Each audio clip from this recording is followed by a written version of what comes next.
तो बच्चों, जैसा कि हम लोग इससे पहले पढ़ चुके हैं digestive system in human part 1 में टीथ के बारे में, टंग के बारे में, सलेवरी ग्लैंड्स के मैक्सिमम पार्ट को, लेकिन सलेवरी ग्लैंड्स के कुछ पार्ट को यहाँ पे पढ़ेंगे और डाइजेशन इन स्टोमक पढ़ेंगे यहाँ पे।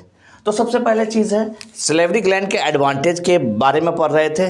अब लैक अगर हो जाता है, कमी हो जाती है सलेवरी ग्लैंड की, सलेवा की कमी हो जाती है सलेवरी ग्लैंड में, जो सलेवरी ग्लैंड सिक्रेट करता है सलेवा, अगर सलेवा की कमी हो जाएगी तो क्या होगा अगर सलेवरी ग्लैंड में सलेवा की कमी हो जाएगी तो क्या होगा बच्चों? बहुत बड़ा इफेक्ट होगा। सबसे पहला चीज़ है हमारा माउथ जो है बिल्कुल चिड़चिड़ा हो जाएगा, माउथ के अंदर बिल्कुल ड्राई हो जाएगा माउथ और स्ट्रेस पड़ने लगेगा कि पूरा का पूरा माउथ के अंदर बिल्कुल सूखा है, ड्राइनेस है, जिसको जीरोस्टोमिया बोलते हैं। और उसके साथ साथ या डिहाइड्रेशन यानी पानी की कमी की वजह से हो जाएगा मुंह के अंदर। ये मैक्सिमम हमको दिखाई देता है तब जब हम बुखार से या न्यूट्रिशन की कमी की वजह से जब हम कोई दवा लेते हैं, बुखार का दवा लेते हैं, उसके बाद बुखार अचानक से डाउन होता है तो कोई चीज़ खाने जाते हैं तो बिल्कुल वो एकदम सा अजीब सा लगता है, गले के नीचे नहीं जाता, घोटा नहीं जाता, घोट नहीं सकते हैं तो 2 लोकमा लेते हैं और छोड़ देते हैं। क्यों ऐसा क्यों होता है? क्योंकि ये लार ग्रंथि जो सलाइवा है, सलेवरी ग्लैंड, वो सलाइवा प्रोड्यूस करना बंद कर देता है। और जब प्रोड्यूस करना सलाइवा बंद कर देता है तो बच्चों फूड के अंदर क्या होगा? फूड में न तो सॉफ्टनेस आएगी और ना ही फूड के अंदर टेस्ट आएगा, ना सॉफ्टनेस ना टेस्ट आएगा। तो यही चीज़ होता है जीरोस्टोमिया में, ड्राई माउथ की वजह से स्ट्रेस पड़ जाता है। स्ट्रेस पड़ने की वजह से जो सलाइवा हमारा होता है उसकी कमी आ जाती है। ये डिहाइड्रेशन की वजह से भी होता है। इसके पीछे काउज क्या है? क्योंकि हम सर्टेन टाइप का मेडिसिन लेते हैं, कुछ ना कुछ जैसे फीवर में मैंने कहा, फीवर में लेते हैं तो वो इसके पीछे क्या करता है, हमारा फीवर को डाउन कर देता है और बॉडी को डिहाइड्रेट कर देता है, जिसकी वजह से ये काम होता है। दूसरी चीज़ है कि अगर किसी को डायबिटीज़ है तो वो उसका मुंह हमेशा सूखा रहता है, जिसकी वजह से वो बार बार पानी पीता और बार बार यूरिनेशन करने जाता है, यूरिन निकालने जाता है। अब बात आती है कि हम ये सारा चीज़ लैक ऑफ सलीवा पढ़ लिए, अब डाइजेशन।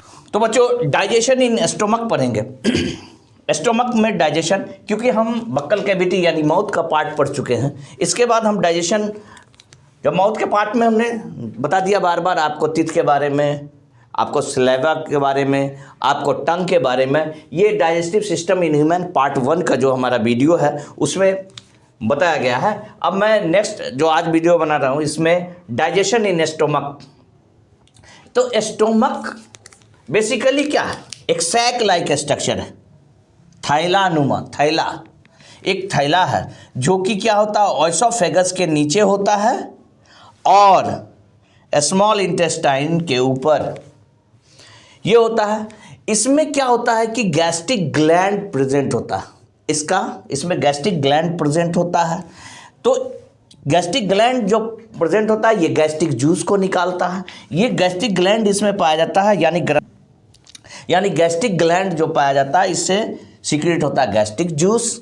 और गैस्ट्रिक जूस जो है पेप्सिन, गैस्ट्रिक लाइपेज, HCl और म्यूकस में डिवाइड होता है। इसमें ये सारा चीज़ इसमें ये प्रोड्यूस करता है, यानी गैस्ट्रिक जूस के साथ ये सारा चीज़ होता है। कौन कौन सा होता है? Pepsin, gastric lipase, HCl and mucus, ये 4 चीज़। और इसमें हम देखते हैं कि एक ऊपर में होता है ना, रिवर्स में ओएसोफेगस के और ये स्टोमक के टिप पे अपर पार्ट में एक कार्डियक स्फिंक्टर होता है, स्फिंक्टर। और दूसरा लोअर में होता है जो हमारा स्मॉल इंटेस्टाइन और ये हमारा स्टोमक के लोअर एंड पे होता है, जिसको पाइलोरिक स्फिंक्टर बोलते हैं, यानी दोनों वॉल्व का काम करता है। अब हमारा यहाँ पे देखेंगे, जैसे फूड यहाँ से इन किया, ओएसोफेगस से इन करता है फूड पहुँचता है कहाँ पे?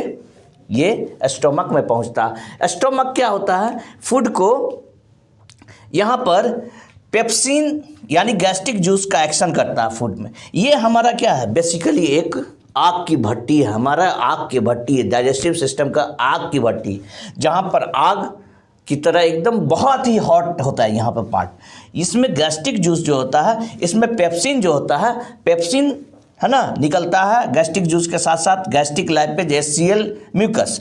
तो अब सबसे पहले पेप्सिन की बात करते हैं। पेप्सिन जो होता है इसका वर्किंग ऑन pH 2 to 3 पर वर्क करता है, और पेप्सिन जो है प्रोटीन का ब्रेक डाउन करता है, प्रोटीन को तोड़ता है। प्रोटीन एक कॉम्प्लेक्स सब्सटेंस है और प्रोटीन को तोड़ता है किस में, अमीनो एसिड में। किस में तोड़ता है, अमीनो एसिड में तोड़ता है। और इसके बाद जो हमारा गैस्ट्रिक लाइपेज है, गैस्ट्रिक लाइपेज जो है हमारा लिपिड को ब्रेक डाउन करता है simple substance fatty acid and mono acyl glycerol में। इसके साथ साथ जो हमारा दो चीज़ जो है बहुत ही इम्पॉर्टेंट भी है और बचाने का काम भी करता है। एक एक्ट करता है, दूसरा क्या करता है, उस एक्शन को रिवर्स जाने से रोकता है, यानी पीछे जाने से। तो HCl क्या है, स्ट्रॉन्ग एसिड है, और स्ट्रॉन्ग एसिड जो है वो किसी भी सब्सटेंस को गलाने की कैपेसिटी रखता है, किसी भी ख़त्म करने का, कोरोड करने का। लेकिन यहाँ तो क्या है, वहाँ सब चीज़ ख़त्म कर देगा, लेकिन यहाँ तो मस्कुलर टिश्यू का बना होता है, मस्कुलर पार्ट है, मसल्स का बना हुआ ये हमारा स्टोमक है। इसको तो एक सेकंड के कई हिस्से में बांटा जाए तो उतने में ही ख़त्म कर देगा इसको। तो यहाँ पर क्या होता है, HCl निकला, इसकी क्या है, इनर लाइनिंग जो है, इनर लाइनिंग वॉल जो होता है जो हमारा स्टोमक का है, उससे HCl निकला। और HCl के जस्ट पीछे पीछे, जैसे चारों तरफ से निकलता है HCl के जस्ट पीछे पीछे म्यूकस निकलता है। म्यूकस एक जो है सोल जेल का कॉम्बिनेशन है, यानी लिक्विड टाइप का होता है और चिपचिपा होता है, जो इनर लाइनिंग ऑफ स्टोमक के दीवार पर ये क्या होता है, आ जाता है। तो सिर्फ और सिर्फ HCl का एक्शन जो होता है फॉरवर्ड डायरेक्शन में होता है, ये फूड पे होता है। क्योंकि फूड पे HCl की ज़रूरत क्यों पड़ी एक्शन की, अब एक्शन की ज़रूरत इसलिए पड़ी कि यहाँ पर जब हम फूड को लेते हैं माउथ में तो हमारा माउथ ओपन होता है, क्लोज होता है, च्यूइंग करते हैं, जब चबाते हैं तो उसके साथ साथ जैसे ही ओपन करते हैं हम लोग, माइक्रो ऑर्गेनिज्म जिसमें बैक्टीरिया और वायरस मिलियंस ट्रिलियंस इनसाइड जाता है, फूड के साथ जाएगा और स्टोमक में पहुंच जाएगा। और अगर यहाँ पर मीडियम जो है एसिडिक नहीं हो, HCl नहीं हो, तो इसका बैक्टीरिया वायरस को किलिंग नहीं कर पाएगा और फर्दर वो हम फिर से कंटिन्यू से हमारा डाइजेस्टिव सिस्टम खराब रहेगा और हम बीमार पड़ते रहेंगे। उस बैक्टीरिया और वायरस को मारने के लिए HCl इस पे एक्ट करता है फूड पे, और सबको क्या कर देता है, एसिडिक मीडियम को जनरेट करता है, सारा माइक्रो ऑर्गेनिज्म किल हो जाता है। और उसके बाद HCl का लेकिन रिवर्स डायरेक्शन में वर्क करता है, लेकिन म्यूकस प्रोटेक्टिंग लेयर के रूप में वर्क करता है कि तुम हम पे नहीं आ सकते। जैसे एसिड को आपने देखा होगा, कांच में रखते हैं या प्लास्टिक में रखते हैं, वो एक्शन नहीं करता, लेकिन अगर वही मेटल में अगर रख दिया तो वो एक्ट करने लगेगा। तो यहाँ पर दीवार पे नहीं का, क्योंकि म्यूकस है, म्यूकस का एक लेयर है, तो फूड पे एक्ट करता है और फूड जो है फिर जा करके एसिडिटी घटती जाती है, HCl फर्दर ब्रेकअप होता है। और यहाँ पर जो कार्डियक स्फिंक्टर है ये क्या करता है, ये वॉल्व जो है जैसे ही ऊपर से एसोफेगस से फूड आया, वॉल्व नीचे गया और उसके बाद अब वो वॉल्व बंद, स्फिंक्टर का वॉल्व बंद। ये अपर डायरेक्शन में एक्शन को एसोफेगस में रिवर्स डायरेक्शन में जाने से फूड को रोकता है। दूसरा चीज़ है हमारा पाइलोरिक स्फिंक्टर जो है, वो क्या होता है, जब एक्शन हो रहा होता है तो स्मॉल इंटेस्टाइन में जाने से रोकने का काम करता है फूड का, जब एक्शन हो रहा है कहाँ पे, स्टोमक में।